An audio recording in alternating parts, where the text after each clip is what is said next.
Muy buenos días, amados. Quiero darles un cordial saludo a cada uno de ustedes. Declarar que la bendición de Dios permanece con ustedes. ¿De acuerdo? También saludamos a las personas que ya se están conectando cada domingo con nosotros. Son bendecidos.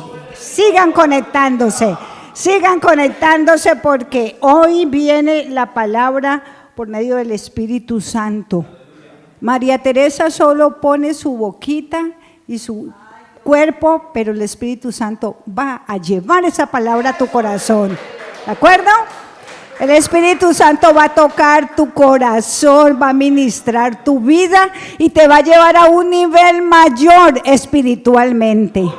Hoy estás aquí con una expectativa. Hoy podíamos estar en Pance. Podíamos estar en una piscina, podíamos estar programando una caminata, eso hacíamos, podíamos estar lavando el carro, eso hacíamos nosotros, mi esposo y yo, cuando no habíamos aceptado a Cristo en nuestro corazón, cuando no nos habíamos dado cuenta de la promesa tan linda que Dios tiene para cada uno de sus hijos. Lavábamos el carro, veíamos televisión, hacíamos el almuerzo, almorzábamos y en una siestica bien rica y se acabó el domingo. Resulta que el domingo es el día del Señor, por eso estamos aquí, ya lo hemos entendido y a ti te queremos decir, es el día del Señor, hoy lo vas a entender, hoy lo vas a proclamar como el día de nuestro Dios.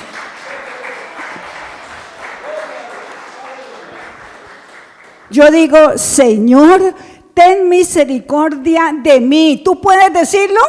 Señor, ten misericordia de mí, de mi familia, de mis hijos, de mis conocidos a los que quiero tanto. Lo mejor que podemos dar a nuestra familia y a nuestros conocidos es llevarles la palabra de Dios y que salgan de la oscuridad.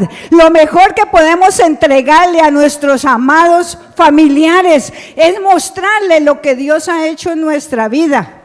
En una Semana Santa hace muchísimos años, Julián y yo aceptamos a Cristo en nuestro corazón. Lo hicimos tanto por un llamado que el pastor hizo y porque nuestra vida estaba muy desorganizada. Y les cuento que los vecinos de alrededor, porque habíamos vivido en ese lugar mucho rato, nos decían, bueno, ¿y a ustedes qué les ha pasado? Los vemos diferentes, están como sonrientes. Yo no sonreía mucho, vean, miren lo que yo hacía. Yo hacía esto, por eso quedó marcado y eso ni el botox lo quita, solo el Señor puede hacer una cirugía allí. ¿Por qué? Porque nuestra vida venía muy desorganizada. Porque a pesar de que un tiempo caminamos y quisimos buscar de Dios, no habíamos encontrado la verdad. No la habíamos encontrado y estábamos más desubicados. Pero es el Señor el único que ubica nuestra vida y nos muestra el camino y nos lleva de bendición en bendición. Y después de esa Semana Santa vivíamos casi a lo diagonal del templo, allí en Vipasa, no nos perdíamos nada. Nos invitaban o no nos invitaban, allí estábamos. Con nuestro hijo enfermo, allí estábamos. Con el segundo, allí estábamos. Con el tercero, ya estábamos plantados. Y con la cuarta, estábamos ministrando al Señor. Entonces, es para ti esta palabra. A ti te puede pasar. Sienta cuando alguien está aquí en el altar llevando la palabra de Dios, sienta, algún día yo lo voy a hacer. Porque tú eres un hijo de Dios elegido y tú lo puedes hacer. ¿Qué se necesita? Perseverancia en la palabra. Nunca descuidar la palabra de Dios y nunca dejar a un lado tus planes y no contárselos a Dios. Primero se los cuentas a Dios y luego los ejecutas. Ese es el éxito. Ahora uno dice, ¿por qué tantas personas fluyen tan fácil en el Espíritu Santo? Porque están con el Espíritu Santo. Y tú puedes estar con el Espíritu Santo. Porque es por la misericordia de Dios. Por eso dijimos, Señor, ten misericordia de mí. Miremos en un salmo. Los salmos hablan mucho de la misericordia de Dios. Y la misericordia de Dios tiene mucho para contarnos, demasiado. Salmo 41:4. En ese Salmo 41:4 dice, yo dije, Jehová, ten misericordia de mí. Sana mi alma, porque contra ti he pecado. Claro que he pecado. Claro que he sido desobediente. Claro que me he desviado. Claro que he tenido caídas. Claro que he tenido desánimos. ¿Cuál de nosotros no ha tenido desánimos? Cuando hay una enfermedad, el ánimo baja. No es como cuando estamos totalmente bien, el ánimo sube, ¿cierto? Físicamente, anímicamente lo digo. Pero ¿saben? La palabra de Dios lo está diciendo allí, porque he pecado. Entonces, ¿qué debemos hacer? Pedir perdón. Tenemos un Dios misericordioso y lo vamos a ver durante todo este tiempo. Entonces yo les recomiendo, tome por escrito la cita y después en casa la lee. Eso lo hice hace un tiempo. Yo tomo las citas, solamente rápido tomo la cita, atiendo y luego en casa leo cada una de las citas despacio y vuelvo a retomar el tema, ¿de acuerdo? Entonces vayan tomando nota porque son varias citas. En el Salmo 143:8, un poquito más adelante, ahí en ese 143:8, vamos a ver qué nos habla la palabra. Y por tu misericordia disiparás a mis enemigos y destruirás a todos los adversarios de mi alma, porque yo soy tu siervo. ¿Tú eres su siervo? Ya, lo dijiste, hecho está. Los enemigos, Él los disipa. Enemigos, no tanto como personas, enemigos lo que hay en mí, aquí adentro, mi carácter. ¿Con qué luchas tú diariamente? Un carácter un poquito voladito, que si te dicen algo ya estás, como alguien decía que era fosforito, porque se encendía muy rápido. Otro pasaje, Salmo 86:3. En este salmo, ¿saben mis amados? Marque solamente o subraye su Biblia o escriba la cita porque vamos pronto, ¿de acuerdo? Ten misericordia de mí, oh Jehová, porque a ti clamo todo el día. Eso es lo que debe hacer un cristiano, clamarle a Dios todo el día, en A o B circunstancia. Por eso vamos a ver ¿qué es misericordia? Misericordia viene de una palabra hebrea, rajén, que significa, miren todo lo que significa misericordia: compasión, piedad, benevolencia, gracia, bondad, fiel amor. ¿De dónde viene el fiel amor? Solo de Dios. Oiga, hemos proclamado esta semana que estamos cumpliendo 48 años de casados.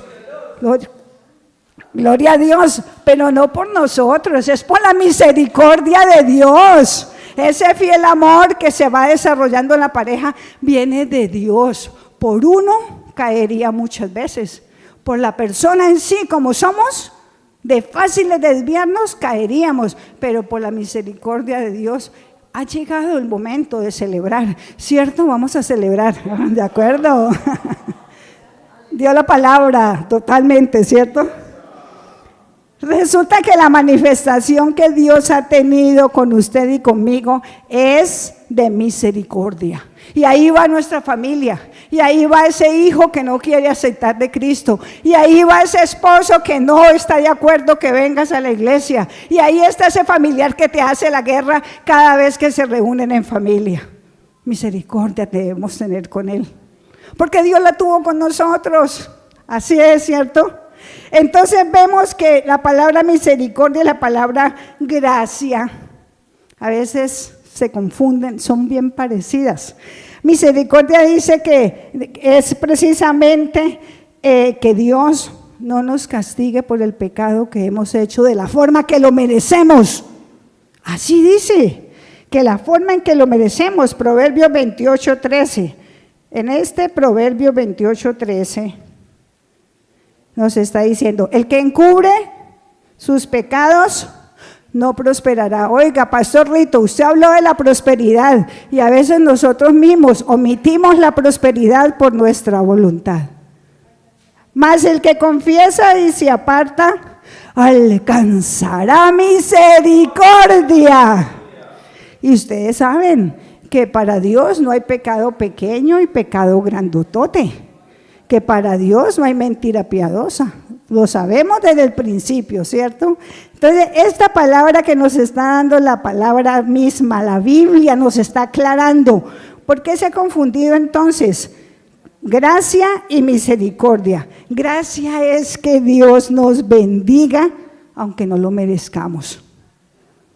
¿Merecemos la bendición de Dios? ¿Somos muy buenas personas? ¿Cierto que no? Fallamos. Y ahora vamos a ver más adelante un versículo que nos habla de eso. Entonces, sencillamente, vamos a ver que en la Biblia hay un versículo, el primero que habla de misericordia, que está hablando de misericordia y al mismo tiempo de gracia. Génesis 19:15. Génesis 19:15. Apúntelo ahí. Y al rayar el alba, los ángeles daban prisa a Lot diciendo: levántate, toma a tu mujer y a tus 2 hijas que se hallan aquí, para que no perezcan en el castigo de la ciudad. Se venía la destrucción de Sodoma y Gomorra, porque a Dios le había dolido y se había arrepentido de haber creado la humanidad, ¿cierto? Y este hombre Lot estaba ahí pendiente, ¿qué va a pasar? 16, y deteniéndose él, los varones de Dios, o sea, los ángeles, asieron de su mano y de la mano de su esposa y de la mano de sus 2 hijas, según la misericordia de Jehová para con él, y lo sacaron y lo pusieron fuera de la ciudad. Por la misericordia. Él se detuvo. Yo creo que los ángeles dirían: qué Señor tan terco, lo vamos a librar de ese peligro de destrucción, y se queda ahí paradote. Pues lo coge de la mano, y coge la mano de la esposa, y coge la mano de sus 2 hijas, y lo sala, y lo saca. ¿Será que lo mismo quiere hacer Dios contigo? ¿Será que Dios quiere hacer conmigo lo mismo, de dejar y permitir que me quite de ese peligro? Leámoslo así a nivel espiritual, veámoslo así a nivel espiritual. Estamos teniendo tentaciones. Ahora, les cuento algo, las tentaciones no solo son para los jóvenes, las tentaciones no solo para los varones, que tienen que estar mirando cosas lindas como aquí en Cali, cada mujer linda, tienen que estarla mirando porque están viendo. Las tentaciones también son para nosotras las mujeres. Las tentaciones son para todas las edades. El enemigo no deja de hacer tentación en cada uno de nosotros. Pero ¿qué debemos nosotros decir? Señor, ten misericordia de mí. Solo eso nos salvará. Solo la misericordia de Dios nos salvará de caer en la tentación. Entonces vemos que en ese versículo habla de la bendición de la misericordia.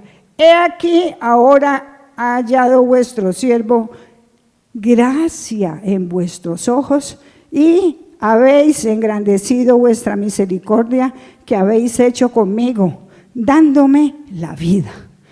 Luego lo reconoce, luego lo se da cuenta, qué Dios tan bueno, me sacó del peligro, me libró junto con mi esposa y mis hijas. ¿Y ustedes recuerdan qué pasó con la esposa de este varón? Le dieron una sugerencia, le dijeron algo, se van corriendo hasta por allá donde ya no hay peligro, pero por favor, sin mirar atrás, y muchas veces la palabra nos dice, vas a ser prosperado, sin mirar atrás, sin apegarte a lo material, sin apegarte a tantas cosas que te dañan, que te llevan al peligro. Y entonces vamos, sí señor, yo voy sin mirar atrás. Sí señor, pero miramos atrás y ahí perdemos. Y no por culpa de Dios, ¿por culpa de quién? Esa es mi voluntad, ¿cierto? Entonces allí vemos que esa palabra habla de bendición y habla de gracia. Y nos estamos Nos está mostrando, no, pero solita, mi amor, solita. Sí, solita, sin eso. Pero nos está mostrando que la misericordia de Dios, precisamente, usted puede mirar su concordancia en su casa de pronto y va a contar 136 versículos que te hablan de misericordia. Vas a contar 140 que te hablan de oír. Nuestro oído debe estar atento a esa palabra de Dios. Vamos a encontrar 144 versículos que te hablan de creer. O sea, que necesitamos afianzar, que la misma Biblia nos afiance el creer. Y 238 que hablan de pecado. ¿Será que Dios conoce nuestro corazón? ¿Sabe que el pecado nos está cada día persiguiendo? Así como nos persigue la bondad de Dios, también nos persigue el pecado. Tremendo, ¿cierto? Y hay que estar haciendo ese balance, ¿no? Y cada uno de nosotros sabemos qué cosas nos acercan y nos llevan a la tentación del pecado. Entonces, si yo sé, ¿para qué me acerco? Si yo sé que allá hay candela, ¿para qué me acerco si me voy a quemar? Porque siempre en la humanidad ha habido esa tendencia de desobedecer. O si no, miremos un niño de 1 año, 2 años. ¿No será que a nadie le ha enseñado a desobedecer y termina desobedeciendo? Ahí está la tendencia caída del hombre. Entonces, vemos que esos versículos, usted luego lo ve en su casa con la concordancia y estudia y se da cuenta, ¿por qué habrá tantos versículos sobre el pecado? ¿Por qué será que me está recordando Dios algo sobre el pecado? Vamos a ver una historia, me fascina esta historia, el endemoniado gadareno. Miremosla en la versión de Marcos. Hay una versión en Lucas, me gusta la versión de Marcos capítulo 5. Esa si quiere tómela porque vamos a leerla completica. Marcos 5. Esta historia a mí me pone los pelos de punta. ¿Por qué? Porque dice, vinieron al otro lado del mar, a la región de los Gadarenos, y cuando salió Jesús de la barca, enseguida vino a su encuentro de los sepulcros un hombre con un espíritu inmundo. ¿Cuál era su casa? Los sepulcros, allí vivía, él no tenía casa, él andaba en la calle, pero se metía en los sepulcros, o sea que buscaba la muerte. Este tipo que tenía su morada en los sepulcros y nadie podía atarle ni aún con cadenas, porque muchas veces se lo habían sido atadas con grillos y cadenas y las cadenas habían sido hechas pedazos por él, que tenía una fuerza horrible. Y yo sé lo que es una fuerza horrible cuando uno está en depresión, en desánimo, la fuerza se va hacia el mal. Cuando yo tenía esa tendencia de depresión, hacía cosas que yo sé que normalmente no las podía hacer. Esa fuerza viene del mismo enemigo. Y este hombre la tenía, hacía, lo desmenuzaba los grillos y nadie podía dominarlo. Y siempre de día y de noche andaba dando voces en los montes y en los sepulcros e hiriéndose con piedras. ¿Cómo estaba ese hombre? Imagínenselo, desesperado, dice que estaba casi desnudo, con su piel toda llagada, sucio, sin ganas de vivir, metido en los sepulcros. ¿Qué hay en los sepulcros? Los gases que salen de los cuerpos deshechos, todo eso lo absorbía. ¿Cómo sería el color de su piel? Me da verdad temor pensar en algo como una persona pueda vivir así. Cuando vio que Jesús lo vio a Jesús de lejos, corrió y se arrodilló ante él. Óigalo, ¿cómo lo vio de lejos? Así como el padre vio a su hijo pródigo de lejos. Así este hombre que nadie daba nada por él, se vino corriendo ante Jesús y se arrodilló. Vamos a ver qué le dijo. Clamando a gran voz, le dijo, ¿qué tienes conmigo, Jesús, Hijo del Dios Altísimo? Te conjuro por Dios que no me atormentes. Oiga, él conocía de Jesús, sabía que era el Hijo de Dios. Él estaba cierto de las cosas que pasaban a nivel espiritual, pero su mente estaba confundida, su espíritu estaba destrozado. ¿Y qué entonces le pregunta? Te conjuro por Dios que no me atormentes, porque le decía, sal de este hombre, espíritu inmundo, y le preguntó, ¿cómo te llamas? Y no le dijo Ernesto, José, no le dijo ninguno de esos nombres conocidos, ¿cierto? Hasta se había olvidado de su nombre. ¿Cómo estaría de despreciable este pobre hombre? Y dice sencillamente, le respondió, Legión me llamo, porque son muchos, me llamo. Y esos espíritus que estaban en él lo hacían actuar así. Y le rogaba mucho que no lo desenviase fuera de aquella región. Estaba allí cerca del monte un gran hato de cerdos paciendo, y le rogaba que todos los demonios diciendo, envíanos a los cerdos para que entremos en ellos. De todos los demonios, oiga, tenía más de uno. Y luego Jesús le dio permiso. Y saliendo aquellos espíritus inmundos entraron en los cerdos, pobrecitos, los cuales eran como 2000, y el hato se precipitó en el mar por un despeñadero y en el mar se ahogaron. Y los que apacentaban los cerdos huyeron y dieron aviso en la ciudad y en los campos, y salieron a ver qué era aquello que había sucedido. Y está allí Jesús y está el endemoniado. Y de pronto se están mirando porque él acaba de ver también, el endemoniado también vio cuando los espíritus inmundos se fueron allá con los cerdos y se ahogaron. ¿Cómo estaría? ¿Asustado, temeroso? Yo diría, ¿qué estaría pensando? ¿Qué podrá hacer Jesús por mí? Eso podemos decir nosotros, ¿qué podrá hacer Jesús por mí? Un hombre incrédulo que vivo pensando en cosas vanas. No ando metido en los sepulcros, pero sí me meto en lugares de oscuridad, ¿sí o no? No ando metido en los sepulcros, pero sí por mí fuera que me quisiera ir a meter allá a la caseta a bailar, ¿sí o no? Sí, yo lo digo porque a mí me pasó. De lo que más duro me dio a mí de la vida cristiana no fue dejar de comer rellena, no fue ayunar, nada de eso. Bailar. Ay, yo decía que yo iba a ser bailarina. De niña yo cantaba en el espejo y bailaba y me inventaba pasos y brincaba. Y yo feliz. Y de joven, de joven ya había conocido un amigo mío por ahí. De adolescente, un bailadito para mí era lo más rico de la vida. Ay, que mi abuela me dejara ir al baile. Claro que los bailecitos eran pues a las 4 de la tarde, pero yo me los sudaba todos. Yo quería bailar. Cuando no bailaban, yo les decía, baile, no sea aburrida, baile, que bailar es lo mejor de la vida.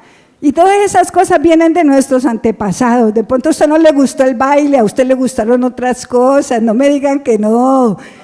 Ay, nos tiraba para allá. Y bueno, y antes de seguir aquí les voy a contar una infidencia. Nosotros cuando recién convertidos, que les conté que fue en la Semana Santa, vivíamos en un lugar, al frente habían varias, ¿cómo se llaman? Discotecas. Y les cuento que a la madrugada eso sonaba esa salsa más bueno. ¡Uy, Dios mío! Y yo miraba a Julián, estaba profundo, dormido, roncando. Y yo con esas ganas de irme a la discoteca. Y también llegué a pensar, yo puedo ir, me doy una bailadita y vengo, y ni siquiera se da cuenta, pero me doy mi bailadita. Y yo escuchaba esa música. Ustedes saben que la madrugada se escucha muy sabroso porque va como el eco. Uy, y yo bailaba en la cama. Y yo bailaba así. Yo decía, ay, pero ¿por qué no puedo tener un parejo? Ay, pero ¿por qué no puedo ir a bailar? ¿Qué tiene de malo bailar? Vea, cuando uno escuda el pecado, siempre saca alguna, ¿cómo se llama? Disculpa. ¿Qué tiene de malo? Cuando yo bailé nunca tomé licor, cuando bailé nunca hice nada indebido. La primera vez que tomé licor fue con él, ya casados. Pero entonces yo decía, si yo bailé sanamente, si yo disfruté y me la sudé toda, ¿por qué es malo bailar?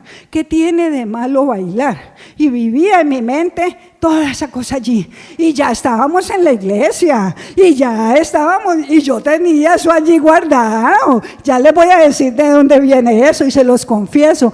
No me da pena porque siempre lo hice de una forma artística. Y me parecía, y ver bailar a alguien, para mí era la fascinación. Ver una pareja bailando tango, uy, vea, como dicen vulgarmente, se me salían las babitas. ¡Ah! ¿Cuándo será que yo bailo tango? No alcancé. Llegué a tener un instructor de baile, pero nunca bailamos tango, bailé salsa, porque salsa era lo que me gustaba.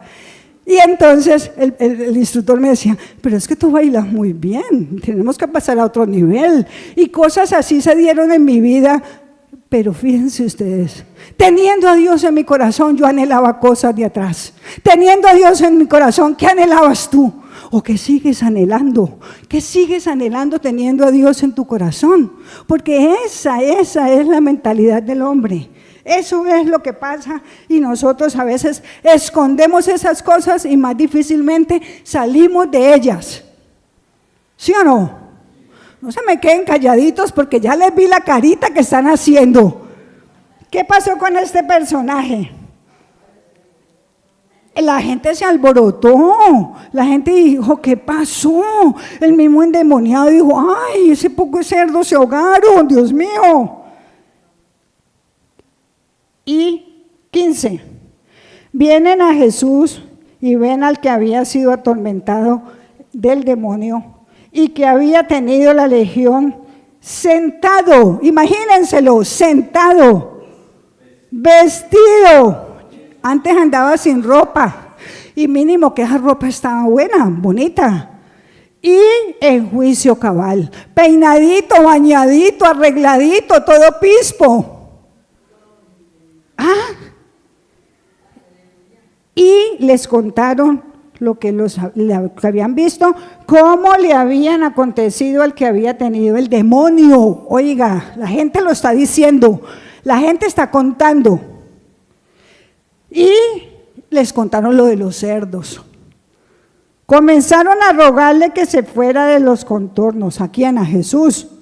Y al entrar en la barca, el que había estado endemoniado le rogaba. Oiga, había estado endemoniado. Podemos ahora mismo darnos cuenta cómo está nuestra vida. Y dice, le rogaba que le dejase ir con él. Mas Jesús no se lo permitió, sino que le dijo, aquí hay algo muy importante, vete a tu casa a los tuyos. Hay que ir allá a los nuestros a testificar de las maravillas que Dios ha hecho. No nos podemos quedar callados. No. Y mira la palabra que sigue. Y cuéntales cuán grandes cosas el Señor nos ha hecho contigo y cómo ha tenido misericordia de ti. El Señor tuvo misericordia de este hombre. El Señor tiene misericordia de ti en esta mañana porque la anhelamos, porque la necesitamos. ¿En qué área de tu vida estás necesitando la misericordia de Dios? En muchas a veces. Yo de pronto nomás en esa. Y vivía mis luchas allá solita. Yo no le contaba al gordo, yo le decía, no, qué pena decirle que me quiero ir a bailar. No. Eso nunca. Se lo vengo a decir ahora que cumplimos 48 años, imagínense. Ay, nosotros somos esos hijos de Dios que necesitamos tanto de la misericordia de Él, ¿cierto? Bueno, entonces, si la misericordia de Dios es grande, miremosla en el Salmo 103, versículo 8. Salmo 103, versículo 8. Dice así: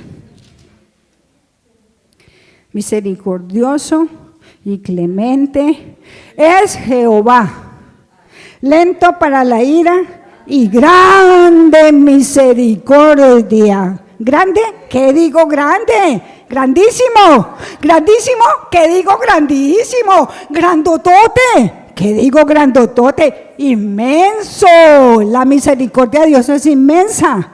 Por eso nosotros estamos en pie. Por eso seguimos adelante. Si no, hace rato habíamos quedado allí, como las eliminatorias, ¿no? Comienza la eliminatoria y todos van con toda la fuerza y siguen, y van eliminando, hasta que quedan 2 o 3, y se pone la cosa tensa. A ver cuál de los dos queda ganando esta eliminatoria. En la vida cristiana, el que cuenta con la misericordia de Dios solamente, el que en la vida cristiana es así. Bueno, si Dios es grande, es inmenso, es grandísimo. Miremos entonces en el Salmo 90:14, un poquito más atrás, 90:14. De mañana sáciame de tu misericordia. ¿Por qué de mañana? Porque empezamos un día, porque empezamos una nueva etapa de nuestra vida. Cada día empezamos una nueva etapa. Y cantaremos y nos alegraremos todos nuestros días. O sea que la misericordia de Dios trae alegría, mis amados. Trae alegría a tu vida. Muchas veces necesitamos esa alegría, ¿cierto? A veces estamos apocaditos, necesitamos esa alegría. Buscar versículos que nos hablen de misericordia. Salmo 52:1. En este Salmo 52:1 nos está hablando la palabra del Señor. ¿Por qué te jactas de maldad, oh poderoso? La misericordia de Dios es continua. Eso del día que yo leí este versículo, siempre estoy diciendo y afirmando, la misericordia de Dios es continua, no para, no cesa, permanentemente, y sigue.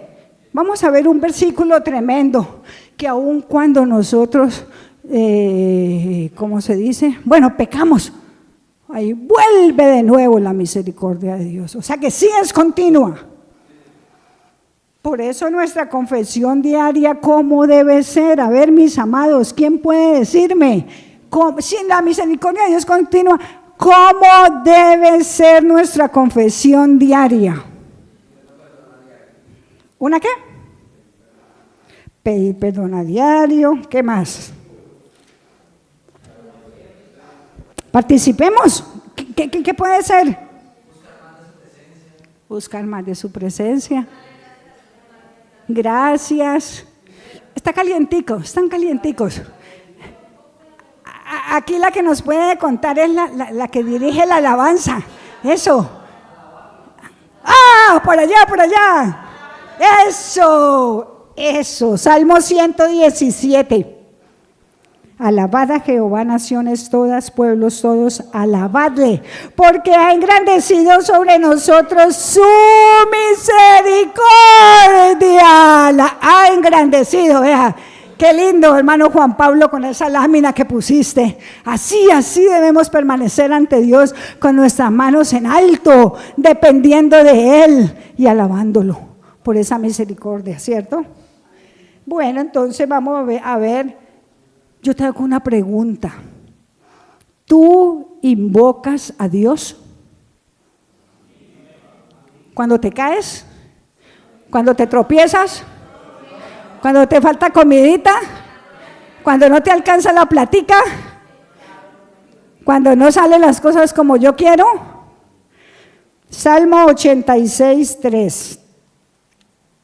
En ese Salmo 86:3 dice: ten misericordia de mí, oh Jehová, porque a ti clamo todo el día. Alegra el alma de tu siervo, porque a ti, oh Señor, levanto mi alma, porque tú, Señor, eres bueno y perdonador, grande misericordia para todos los que te invocan. A veces invocamos el nombre de Dios por lo que dijimos ahora, pero es sencillamente todo el tiempo invocando el nombre de Dios porque su misericordia está con nosotros. Esta mañana, cuando abrimos nuestros ojos, ¿qué pensamos? Uy, puedo ver la misericordia de Dios. Una vez con una enfermedad los ojitos me amanecieron pegaditos y las pestañas una con otra.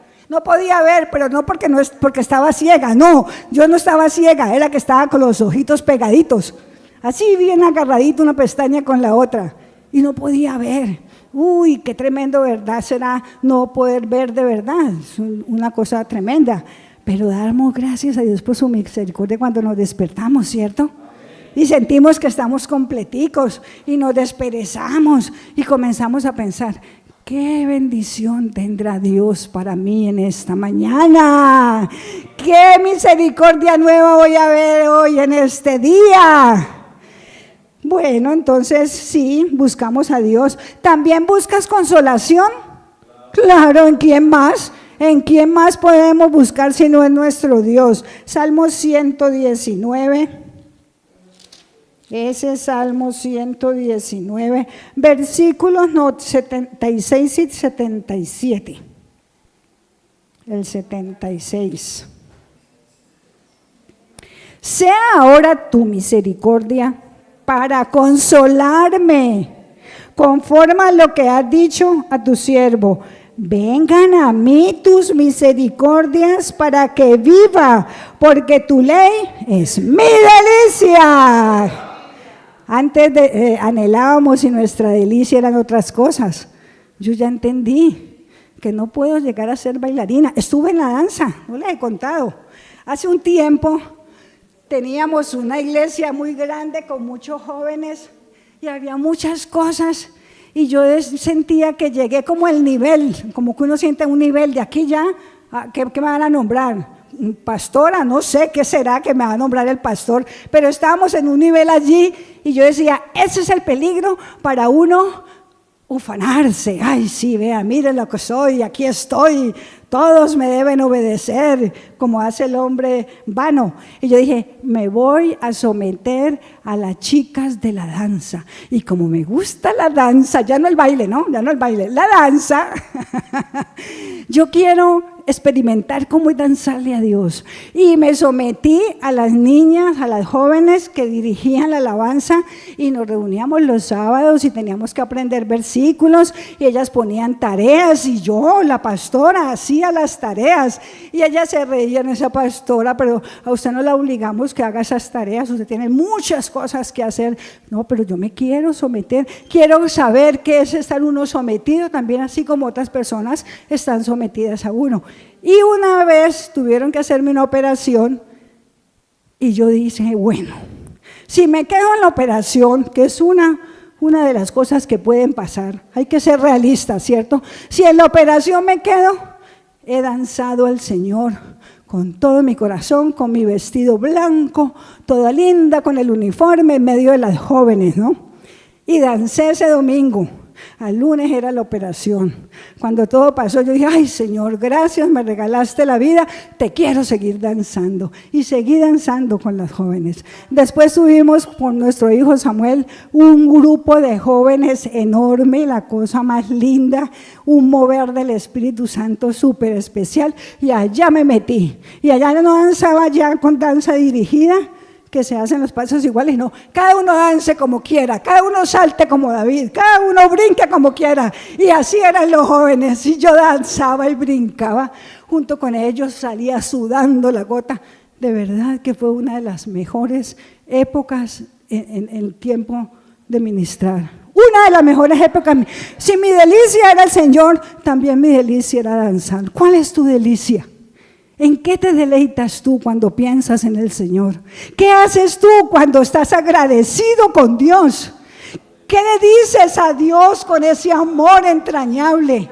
¿Qué palabras usas para mostrarle esa felicidad? Claro. ¿Han pensado ustedes para qué se puede usar la misericordia? Yo les cuento, para corregir.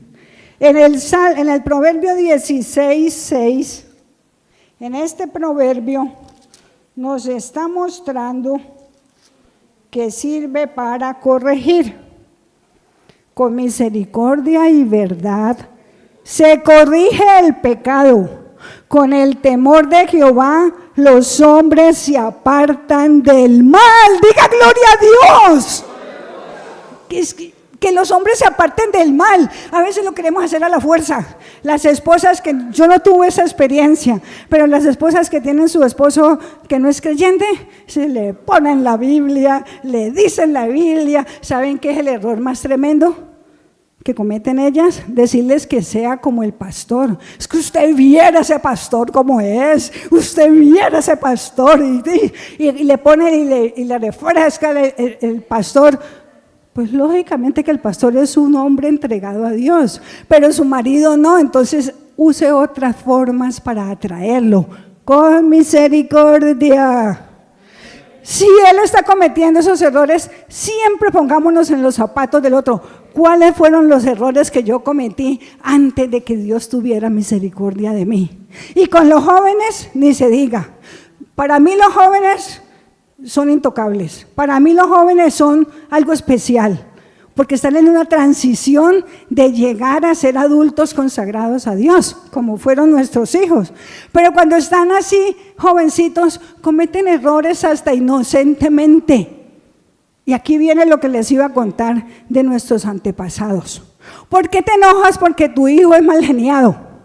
Ese mal genio viene del abuelo. Ese mal genio puede venir de la abuela paterna.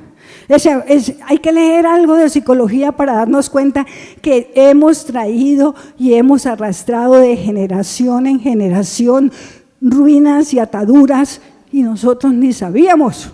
A veces no sabemos ni qué pasó con el bisabuelo. Ahora, nosotros por misericordia estamos juntos y casados, pero venimos de unos hogares disfuncionales, de separación, de pelea, de enojo. ¿Y cómo se dio entre nosotros que no nos separáramos a los 5 años de casados, como es la moda? Porque nosotros estamos ya fundamentados en la palabra. Lo mismo necesitamos de estos jóvenes, pero para que ellos se fundamenten, ¿qué necesitan? Ejemplo de sus padres. Ejemplo que luego ellos van a reconocer a los años, no ahora, a los años. Ay, claro. Julián, el mayor, le dice a Julián: papá, ¿vos cómo hacías? Éramos 4 y de repente mi mamá le dio por estudiar, te tocaba darle para el almuerzo, te tocaba darle para el transporte, a todos nos tenías que pagar matrícula. ¿Cómo hacías, papá? No entiendo, yo tengo solo 2 y me veo en apuros. Él ve eso ahora porque su papá le dio ejemplo. Con los jóvenes es igual. Los jóvenes necesitan nuestro ejemplo, los jóvenes necesitan de nuestra misericordia, porque ellos resbalan, ellos no están tan avisados como nosotros que ya hemos visto tantas cosas de la vida. Ellos están ahí inocentes, inocentemente pecan. Amemos a nuestros jóvenes y guiémoslos, porque ellos necesitan esa guía. Y si nosotros no hacemos esa guía, sino que hacemos que regañar y regañar y regañar, vamos a dar un corazón en ellos duro, más duro todavía. Se van a demorar más para llegar a Cristo, ¿saben? Eso puede pasar. Y fíjense, otra cosa por la que la misericordia puede ser usada: compasión. Esa palabra compasión nos produce compasión, ¿cierto? Isaías, vamos a mirar Isaías. Esa palabra nos produce compasión.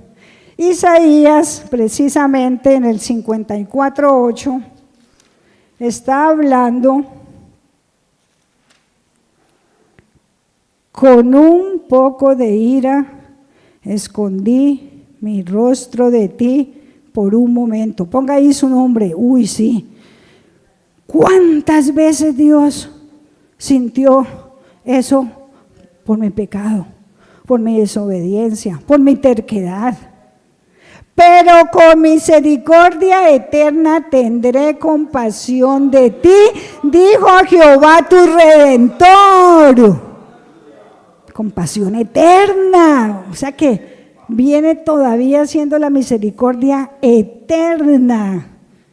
Y Jeremías no se queda atrás. Ahí adelantico, Jeremías 31:3.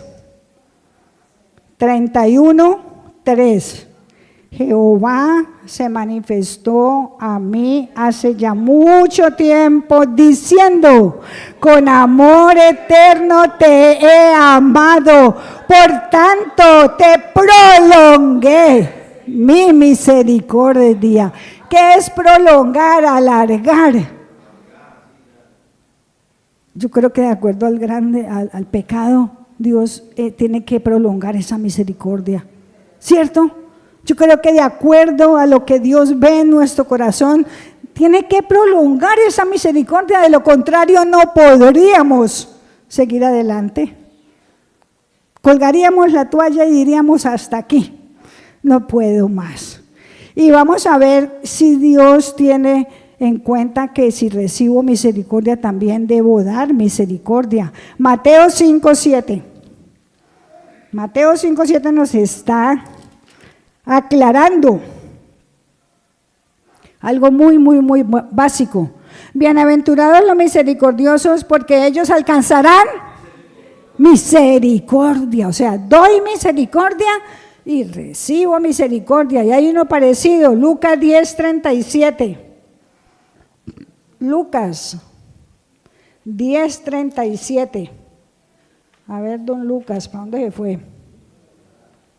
Don Lucas. Este pasaje habla precisamente de algo que ustedes conocen mucho, que es el buen samaritano, del hombre que lo robaron, lo dejaron medio muerto, luego pasó un sacerdote, lo miró, siguió, pasó un levita, lo miró, siguió, ay, no, eso no es conmigo, ay, siguió, cuando venía un samaritano. Ese samaritano también lo miró, pero no siguió, se agachó, lo levantó, lo llevó a que lo cuidaran, dijo que luego vendría, que pagaría todo lo que le hicieran a ese pobre hombre que lo habían dejado medio muerto. Entonces, eso venía de una pregunta que alguien le dijo: ¿qué debo hacer para ser salvo? Y luego le preguntan a Jesús: bueno, ¿y qué? ¿Quién fue el que hizo bien con este pobre hombre? Miren el versículo 37. Él dijo: el que usó de misericordia con él. No dijo el samaritano, dijo el que usó de misericordia con él. Entonces Jesús le dijo: dígame a usted, diga: Liliana, a mí me está diciendo el Señor, ve y haz tú lo mismo. Misericordia. Haz misericordia, y allí nos damos cuenta cómo vamos a recibir misericordia. Los dos deudores es otra historia tremenda que ustedes conocen. Viene un tipo lleno de deudas con su señor y le ruega y se le arrodilla: Señor, perdóneme, yo le pago todo, yo se lo pago, pero ayúdeme, téngame paciencia. Y el hombre, al ver esa insistencia, le perdona la deuda. No solamente se la aplaza, se la perdona y sale todo hondo. Pero resulta que un consiervo también a él le debía platica, no tanto como la que él debía. Y entonces, ¿saben qué hizo? Venga, Señor, perdóneme, igualito como él le hizo al Señor. Se le arrodilló: ayúdeme, téngame paciencia, yo le pago todo, todo se lo pago. ¿Qué? ¿Usted con qué me va a pagar? No, Señor, yo no le perdono la deuda. Pero había gente mirando y le contaron allá al Señor lo que había pasado. Y este hombre vino en ira y le dijo: ¿cómo has hecho con tu consiervo? Si yo usé de misericordia contigo, ¿cómo no lo hiciste tú? Y entonces ahí es donde viene la consecuencia de lo que él hizo. Lo mandó a la cárcel porque no podía pagar, no tuvo misericordia. La misericordia es para aplicarla, la misericordia es para vivirla, la misericordia es para atraer más misericordia, la misericordia es para condolernos de los demás, la misericordia es para dar gloria a Dios por ella. Si la misericordia precisamente viene a mi casa, a mi familia, les iba a contar. Esa generación que nos habla aquí, creo que es Lucas, sí, Lucas 1:50. Lucas 1:50 nos está hablando de esa misericordia de generación en generación. 1:50. Y su misericordia es de generación en generación a los que le temen. Esa generación de atrás, que nosotros ni sabemos cómo actuar. A veces nos cuentan historias de los abuelos, de las abuelas, y uno como que por allá entonces se ve, yo también como que soy así. Yo como que le heredé eso a mi abuelo, y esas son las herencias que nos quedaron. Pero también Dios tiene misericordia de esas cosas que pasaron de nuestros antepasados. Es arrodillarnos y clamarle esa misericordia por esas cosas que aún nosotros no tenemos la culpa. Pero ¿qué tal de la generación adelante? Lo que le hemos estado dejando a nuestros hijos. ¿Qué hay en nosotros si ellos están heredando y les va a traer problemas en su vida espiritual? Luchas en su vida espiritual. Entonces también debemos arrodillarnos y clamar y pedir misericordia por todas esas cosas que se pasan de generación a generación. Nuestros hijos son una bendición, nuestros nietos son una bendición. No podemos dejar que ellos arrastren toda esa maldición, no podemos dejar que ellos luchen contra esas cosas que les traen tanto dolor. Y por último, ¿qué debemos hacer? Salmo 117, ya lo vimos, pero lo vamos a ver de una forma mucho más aclamada. Alístese, alístese, Salmo 117. Los que se han conectado con nosotros hoy, tengan en cuenta lo que debemos hacer de ahora en adelante. Salmo 117, 1 y 2. A ver quién lo recuerda, a ver que son tan buenos estudiantes de la palabra, son tan buenos, llenos de Dios. Porque ha engrandecido sobre nosotros su misericordia y la fidelidad de Jehová es para siempre. Dale un aplauso a Dios, es para siempre.